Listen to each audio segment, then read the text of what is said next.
Hello and welcome to this video. My name's Barry Beckham and the subject here is portraits.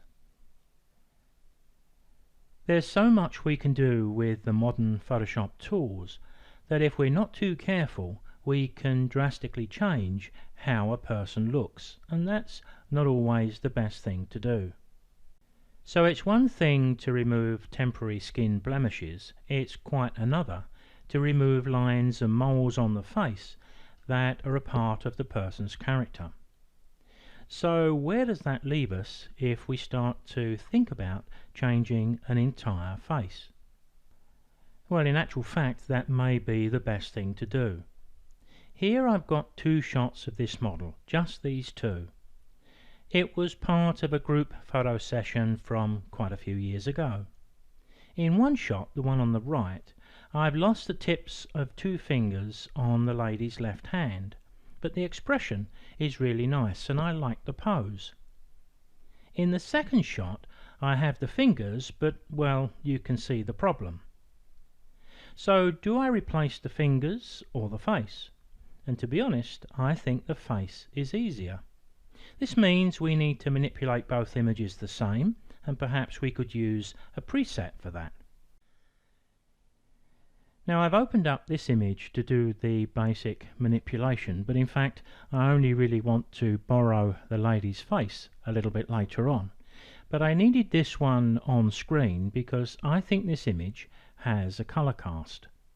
I think we can see that in the eyes here, and I needed the eyes open to be able to correct them. But first of all I'm going to go to my lens corrections and we'll fix both the chromatic aberration and also the profile corrections. And then if I zoom into the eyes and go to my white balance tool, I'm going to click into the eye. You can see the blueness in the eye there. When I click into there and hit Control 0, now the tones in the lady's skin are far too warm for my liking. But I think everything else looks pretty good, so what I may do here is go to my Hue, Saturation and Luminance sliders. I'll select Saturation and I'll just knock down the oranges in the picture, and that to me looks just about right. Now I don't think I need to do a great deal more in Adobe Camera Raw. So I'm going to go to my presets here, select them, go down to the bottom and hit the little icon for a new preset. This is just a temporary preset just to enable me to move the settings from this image to the other one. So I don't even need to give it a name if I don't want to. So I'm just going to click OK and I'm going to open up this image into Photoshop. Once the image is on screen, I'm going to go down to my bottom bar, go back into Bridge and open up the second of the images into Camera Raw. Go to my preset, select it, and I can open this one into Photoshop as well. Now once that image is open, if we just compare the two images together, we'll see that despite them looking very similar as thumbnails, there is a fair degree of movement between them. So I may have to do a little bit of rotation of the face that I need to cut from this image. So let's make a start here with the zoom tool, and I'll zoom in tight to the face, and I think I'm just going to make either a freehand lasso or I'll use the polygonal lasso. Well, there you can see the selection I've made using the polygonal lasso. I haven't made it very tight. I suppose I made it as tight as I could along that eyebrow there, but the rest I'm hoping is going to blend in pretty nicely. So what I need to do next is select a mask. I need to give that edge a degree of feather. Now we can view this any way we like.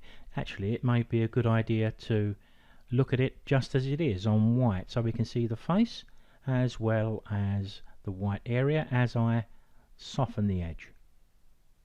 Something like that I think should be enough. Hopefully it's enough. I'm going to click OK and I've got my output here set to just create a selection. Now I need to copy that face from this image into the other one. I think what I'll do here is the shortcut keys of Control-C, and I'll switch to the other image and we'll use Control-V. Didn't pop up in an appropriate place, so let's pick up the Move tool, move it up closer to the position we want it, and already it's looking a darn sight better. But let's have a look and see if we can get that nicely placed. I think we need to zoom in, of course, so we'll go in fairly tight, and I'm going to, well, when I look around I really can't see a great deal of a problem with that, and that really was done just as you saw. I haven't practiced it in advance or anything like that. So what I'm going to do is just pick up my Move tool, and I'm going to move it a little bit just to sort of make sure I have it right, because I was expecting to have to rotate this a little bit, but maybe not. I may bring it down just a little bit. No, that looks about right. I don't think I'm going to get it much better than that. So that's a pretty good example of the copy and paste that I demonstrated much earlier in Photoshop for photographers.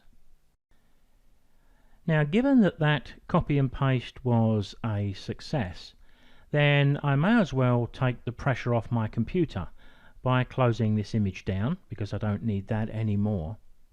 And I could also say that because I've copied the face on top of the smart object, there's not a great deal of point in me remaining with that smart object, because if I did open this back up into Adobe Camera Raw and make any changes, then those changes are likely to impact the blend of the face and the rest of the image. So I'm quite happy here to right click and rasterize that layer and move on from this point.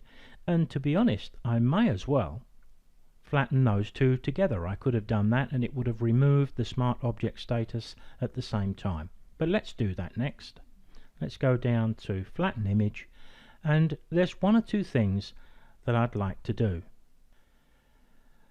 One of the problems that I can see is because the light's coming across the background paper at such an angle, it is picking up some of the shape of the paper. The paper is obviously not new, it's been around a while and it's got a few crinkles within it. So I need to try to do some repairs here. As you know, we can always add our repairs to a new blank layer if you feel a little bit nervous doing what I'm about to do. But given that we've got the undo history and given that the background is fairly smooth, I'm going to go directly onto this image. Let me pick up first of all my spot healing brush. I'll make a fairly big brush and see if I can just do that edge. That's done that pretty well. Let me make the brush a bit smaller and go across that curve there. And I'll look at each one as I do them, and I'll just try to smooth out the worst. I don't think I'm going to be able to get rid of everything. I did think about blurring the background a little more, but I think that's going a little bit over the top, so I don't think that's too bad. A little bit of a mottle there, and who knows, by the time I do a little bit of vignetting, that may cover it up a bit more. But I've also got a bit of light being caught on the right hand side for the same reason. So I'll try again. I'll do the top one and then this one here. And when we look at how these brushes work, particularly with the content aware option we have checked at the top of the screen, which is the default, they're pretty effective, aren't they? Now with the spinning round of the screen, you can see I've zoomed in tight to the lady's eyes. Her left eye is annoying me a little bit. If we look at the other eye, we can see that there was a large square light source here, probably a big softbox. We can see it here right on the edge of the pupil, but we've got a large burnout here for some reason, and it just looks a little bit unnatural. Now I'm wondering if I should take just the white of the eye or the entire eye. And to be honest, I think if I copy this eye to this side, it's going to look pretty good, much as we did with the face. So I'm just going to zoom in as high as I can, and as soon as the picture starts to break into pixels, I want to go back one step. I can do that with the shortcut keys of Control, Alt, Spacebar. The zoom appears in minus and I can click back one. I'm going to use the Polygonal Lasso tool to cut out the eye.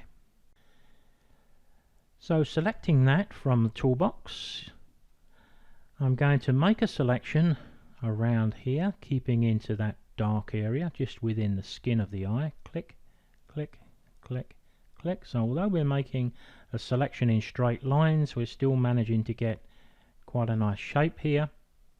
We're going to feather the edge a little bit too, and then join up to where we started.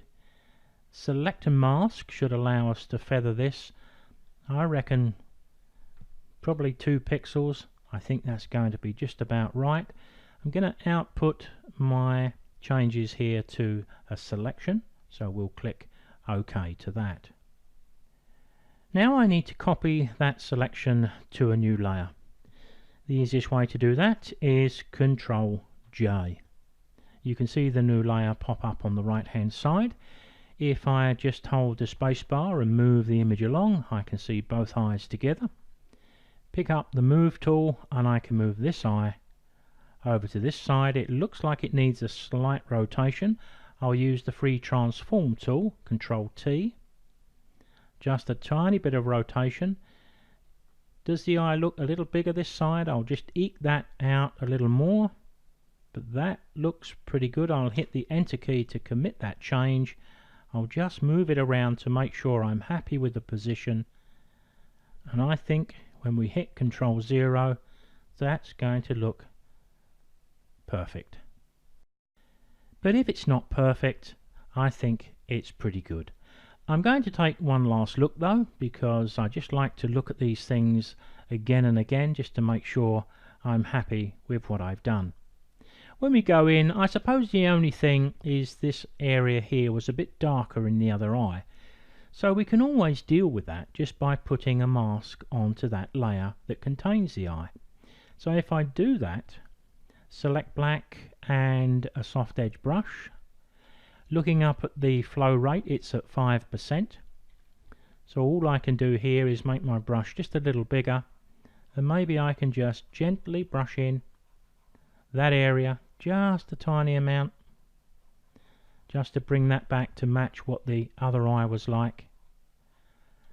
But I think I'm reasonably happy with the work I've done so far, and I think I am going to flatten these two layers together. So I'll do that from the top right, and think about what I may want to do to this portrait. Probably not a great deal. There's a couple of areas that attract my attention. There's a little mark on the dress here, or a little gap in the material, I'm not sure what it is, and it's catching the light down in the middle bottom. So I'm going to zoom in down there. It's just the folds of the dress.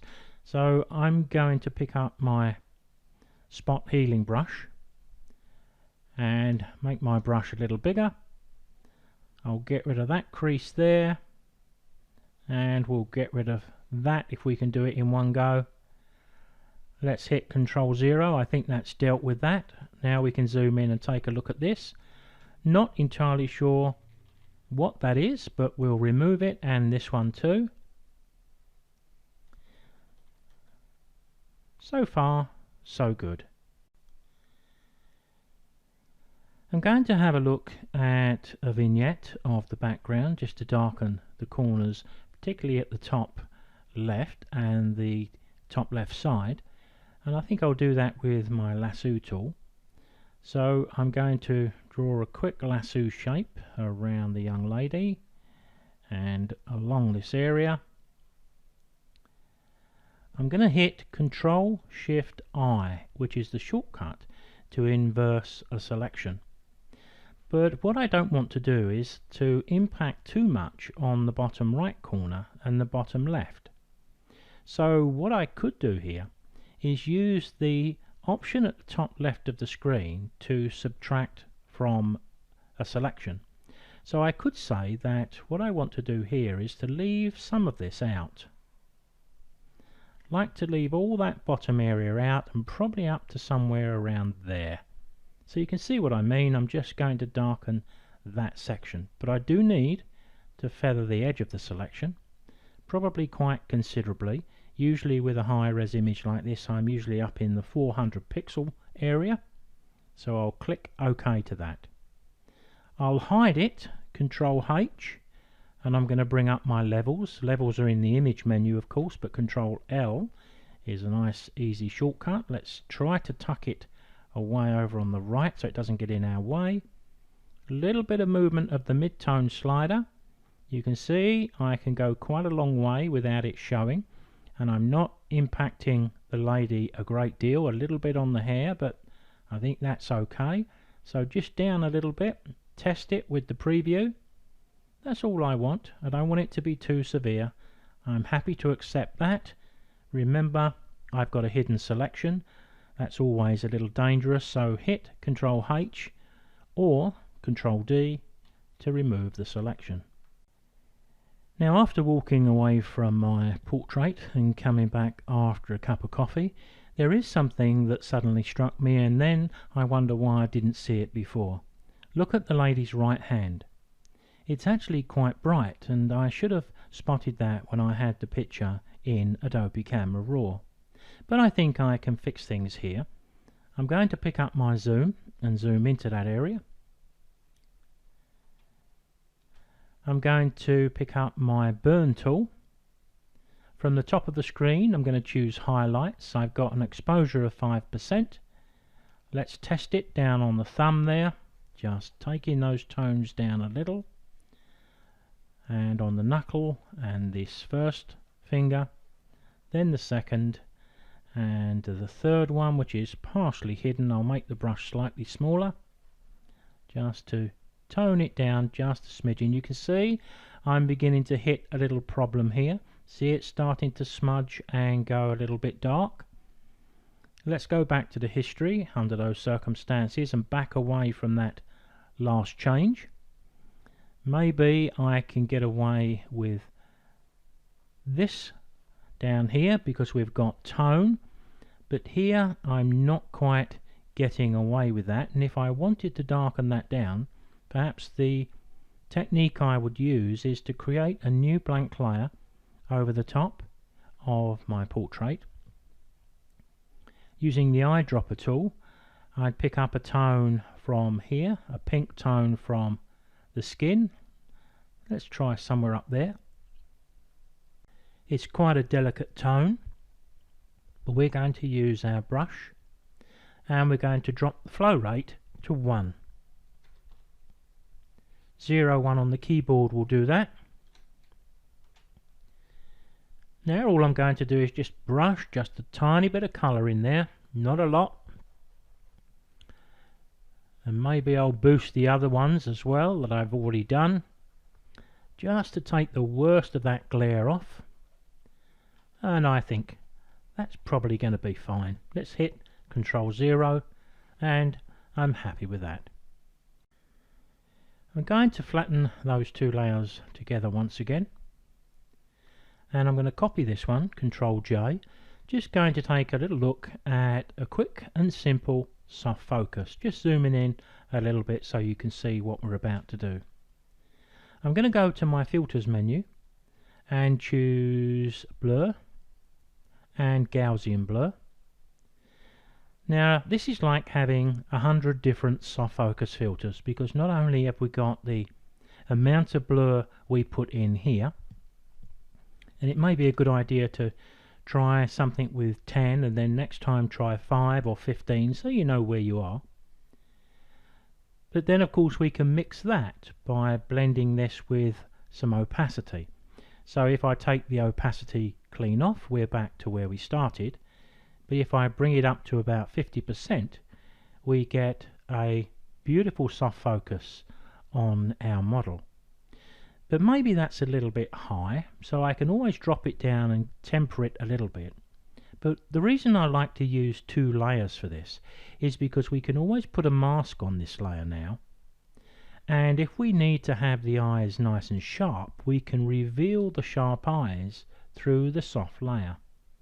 So let me put my flow rate up to about 10% here, and there you can see I can return my eyes and even the eyelashes, because they're the important part of our portrait.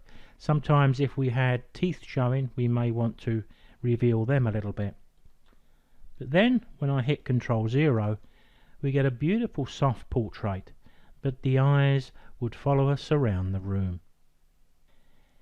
Now it would be a good idea to make sure you save both a sharp version and also a soft focus version. There's nothing worse than applying your soft focus and then in the cold light of tomorrow deciding that it wasn't such a good idea after all. So I'm going to save both of my copies to finish.